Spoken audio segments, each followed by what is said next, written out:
My name is Mauricio Counterly, and I served in the Marine Corps from 1964 to 1967. And I served in Vietnam as a combat Marine with 2-4 and 3-4. I say all this to say that during the time that I served in the Marine Corps, in combat and outside of combat, I never saw a black officer. Now, I had heard that we did have black officers, but I had never seen one. Also, I had never seen an Asian officer at that time.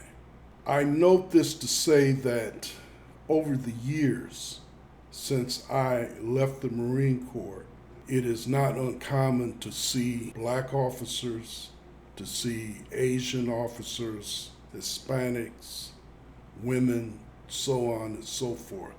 But it was a very different Marine Corps when I was in. And when I entered in 64, it was 21 years after my father had become one of the first black Marines.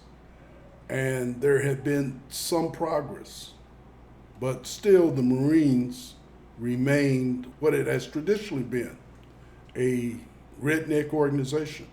I'm very proud to have been in the Marine Corps, but it has its problems. And I would say because they define themselves as an elite organization in the past, and I believe now, it hampers diversity efforts because they can always fall back on lacks that, a lot of subjective measuring, in other words, to keep you from advancing or going into various areas which you are qualified for.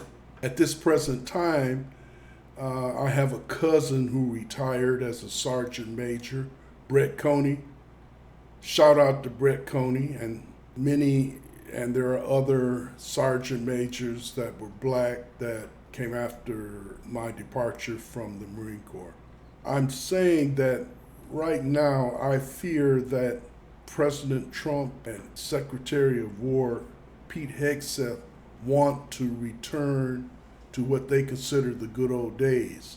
And the good old days was when I served, which from what I've told, you can understand that they were not so good for the minorities that comprise the Marine Corps. So what Hegseth and Trump are talking about is limiting promotion for minorities. And basically what they're saying is that minorities, when they are promoted, are not qualified. And that is racist on the face of it. And yet, here we are today, 2025, with this racist president and with his racist Secretary of Defense trying to take us back to a place where America was not so great. Thank you.